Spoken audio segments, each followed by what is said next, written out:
শেখ মুজিবুর রহমানকে বলতে গেলে দুইটাই বলতে হবে। উনি বাংলাদেশের স্বাধীনতার স্বপ্নদ্রষ্টা, বাংলাদেশের স্বাধীনতা অর্জনের মহান নায়ক, যেমনি তিনি বাংলাদেশ ধ্বংসেরও উনি মহানায়ক। উনি বাকশালেরও পিতা। সকল বঙ্গবন্ধু উপাধি দেওয়া হয়েছে। জানি জাতির জনক উপাধি কে দিয়েছে? বঙ্গবন্ধু উপাধি দেওয়া হয়েছে। বঙ্গবন্ধু উপাধি কে দিয়েছে? সেটা আমরা পরে আসি। So what? আপনি জাতির পিতা হইতে পারেন, আপনি আমার স্বাধীনতার ঘোষক হইতে পারেন, আপনি আমার স্বাধীনতার পিতা হইতে পারেন, কিন্তু আপনি আমার স্বাধীনতা গণতন্ত্রতে আঘাত করতে পারেন না। তাহলে ৭৩-এর ভোট জালিয়াতির জন্য শেখ মুজিব দায়ী না?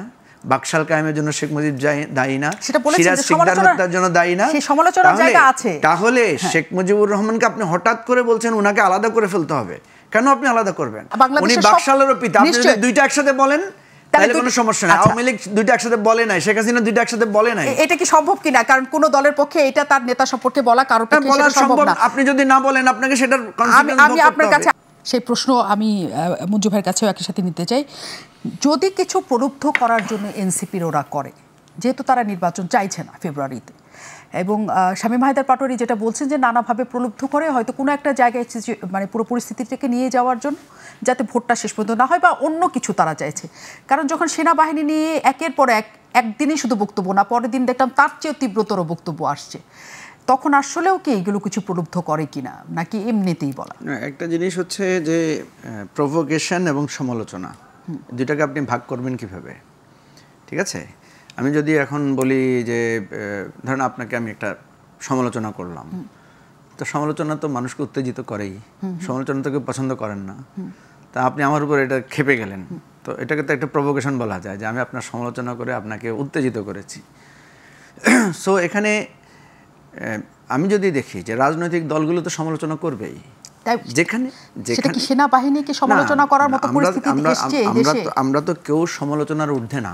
সেনাবাহিনী অবশ্যই আমাদের জাতীয় ঐক্যের প্রতীক। প্রথম কথা হচ্ছে, আমি যদি রাষ্ট্রপতির সমালোচনা করতে পারি, আমি যদি প্রধানমন্ত্রীর সমালোচনা করতে পারি, আমি যদি এটাও বলতে পারি যে ভাত দে হারামজাদা নাইলে মানচিত্র খাবো, মানে আমি যদি মানচিত্রকেও প্রশ্নবিদ্ধ করতে পারি কোনো না কোনো একটা অস্তিত্বের জায়গা থেকে, সেটাকে আমি করতে পারি না? আপনি কি বলেন, করতে পারি কি না? তাহলে সমালোচনা ঊর্ধ্বে আমরা কেউ না। ঠিক আছে, শুধুমাত্র ধর্মীয় জায়গা থেকে আমরা কোনো কোনো ক্ষেত্রে বলি যে এই সমালোচনাটা গ্রাহ্য না। কিন্তু আমরা দেশের মানুষই যদি সেনাবাহিনী নিয়ে সমালোচনা করে, যে সেনাবাহিনী আমাদের সার্বভৌমত্বের প্রতীক এবং আমাদের সার্বভৌম রক্ষা করার জন্য তারা আছে, তখন আসলে বাইরের কাউকে আমরা সেই সুযোগ দেই কিনা? এই দেশটা তো স্বাধীন হয়েছে সেনাবাহিনীর বিরুদ্ধে লড়াই করে। 1971 সালে একটা সেনা শাসিত সরকার ছিল, তারা নির্বাচন করেছে। গণহত্যাটা কারা করেছে? আমরা তো সবসময় বলি পাক আর্মি, বলি না? এখন তো সেই পরিস্থিতি না, আপনাকে আমি বলছি যে আমি তো, সেটাও তো সেনাবাহিনী, সেটা তো রাষ্ট্রের অস্তিত্ব, তো সেটাও তো একটা রাষ্ট্র। তাহলে সেই রাষ্ট্রের সেনাবাহিনীর বিরুদ্ধে তো আমরা অস্ত্র ধরেছি, লড়াই করেছি না? তো সো এটা এখানে আমরা কেউই কোনো কিছুর ঊর্ধ্বে না, আমি যদি বলি। প্রথম কথা, এটা হচ্ছে একটা মৌলিক কথা। দ্বিতীয় কথা হচ্ছে, হ্যাঁ, আমি সমালোচনা কতটুকু করব, আপনার সমালোচনা আমি কতটুকু করব, কোনটা কতটুকু বাউন্ডারি, এটা তো অবশ্যই ঠিক থাকতে হবে। কারণ আমি যখন আপনার সমালোচনা করব, আমাকে এটা মনে রাখতে হবে আপনার সমালোচনা আবার আপনি আমাকে করতে পারবেন। আপনার দিকে আমি আঙ্গুল তুললে আমাকে মনে রাখতে হবে যে আপনিও আমার দিকে আঙ্গুল তুলতে পারেন, তাই না? এখন আসেন যে কথাগুলো শামীম হায়দার পাটোয়ারি বলেছেন, যে ৩২ শেখ মুজিবকে আলাদা করা, মানে আমার কাছে মনে হচ্ছে যে শামীম হায়দার কি হিস্ট্রি ভুলে যাচ্ছেন? কারণ ৩২-এই তো শেখ মুজিবকে হত্যা করা হয়েছে। কখন হত্যা করা হয়েছে? যখন উনি একেবারে বাংলাদেশের স্বাধীনতার একেবারে রাষ্ট্রের মৌলিক জায়গায় এসে আছেন, সেখানেই তাকে কারা হত্যা করেছে? শেখ মুজিব হত্যার জন্য দায়ী করা হয় খন্দকার মোশতাককে, দায়ী করা হয় যাদেরকে, তারা সবাই মুক্তিযোদ্ধা, আওয়ামী লীগের লোকেরা, এবং আওয়ামী লীগের একটা ডিভিশন আকারেই তারা পাওয়ারে এসেছে, তাই না? তাইলে আপনি এর জন্য এই দায় কার? আমি সেদিন একটা শোতে বলেছি যে আওয়ামী লীগ এটাও বলার চেষ্টা করে যে জিয়াউর রহমানের হাত আছে শেখ মুজিব হত্যার পেছনে। তো হুয়াজ জিয়াউর রহমান? জিয়াউর রহমান তো আওয়ামী লীগ সরকারেরই ডেপুটি সেনাপ্রধান ছিলেন, উনি তো বাকশালেরও সদস্য হয়েছিলেন। তাহলে এটার জন্য বাকশালকে দায়ী করা হয় না কেন? এটার জন্য আওয়ামী লীগকে দায়ী করা হয় না কেন?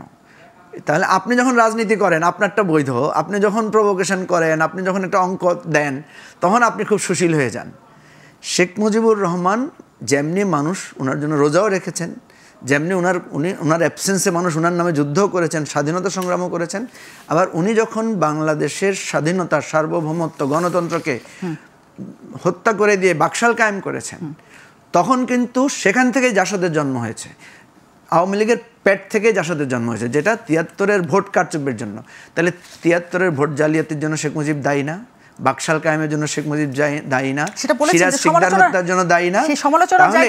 তাহলে শেখ মুজিবুর রহমানকে আপনি হঠাৎ করে বলছেন ওনাকে আলাদা করে ফেলতে হবে।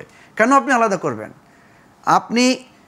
আপনার কি মনে নাই যে মোহাম্মদ আলী জিন্নাহ যিনি বলেছিলেন যে উনি পাকিস্তানের জাতির পিতা, বাংলাদেশে এসে যখন উনি বাংলা ভাষাকে অপমান করেছিলেন, সেখানে দাঁড়িয়ে ছাত্ররা প্রতিবাদ করেছিল।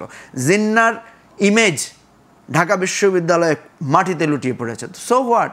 আপনি জাতির পিতা হইতে পারেন, আপনি আমার স্বাধীনতার ঘোষক হইতে পারেন, আপনি আমার স্বাধীনতার পিতা হইতে পারেন, কিন্তু আপনি আমার স্বাধীনতা, গণতন্ত্রতে আঘাত করতে পারেন না। আমি যেটার জন্য লড়াই করেছি, যেটার জন্য জীবন দিয়েছি, সেটার জন্য সো হোয়াট? আপনি কে? না, তিনি মুক্তিযুদ্ধের সংগঠক ছিলেন, তিনি একটা যুদ্ধের সর্বাধিনায়ক ছিলেন, তিনি হচ্ছেন সেখানে জাতির জনক, তাকে উপাধি দেওয়া হয়েছে, বঙ্গবন্ধু উপাধি দেওয়া হয়েছে। জাতির জনক উপাধি কে দিয়েছে? বঙ্গবন্ধু উপাধি দেওয়া হয়েছে। বঙ্গবন্ধু উপাধি কে দিয়েছে? সেটা আমরা পরে আসি। এই যে এই অংশগুলো গণতন্ত্রকে হত্যা করেছে, বাকশাল কায়েম করেছে বা যা কিছু করেছে, তাতে কি পুরোটাই কি ইনভ্যালিড হয়ে যায় কিনা? না, পুরোটা কখনো ইনভ্যালিড হয় না। আমি আপনাকে বলছি যে কোনোটাই কোনো কিছু ইনভ্যালিড হয় না। কিন্তু আপনি যখন সমস্যাটা, ইনভ্যালিডিটির প্রশ্নটা কখন আসে? দেখেন, শেখ মুজিবুর রহমান মুক্তিযুদ্ধে অংশগ্রহণ করেন নাই, ঠিক আছে, কিন্তু উনি যখন ফিরে এসেছেন সকল যুদ্ধের অর্জনটা ওনার পায়ের কাছে তুলে দেওয়া হয়েছে। তো তুলে দেওয়া হয় নাই? হয়েছে। তো কেউ তো প্রশ্ন করে নাই। কিন্তু যখন উনি সবকিছুর সোল এজেন্ট দাবি করে বসেছেন, তখন প্রশ্নটা এসেছে যে আপনি তো যুদ্ধই করেন।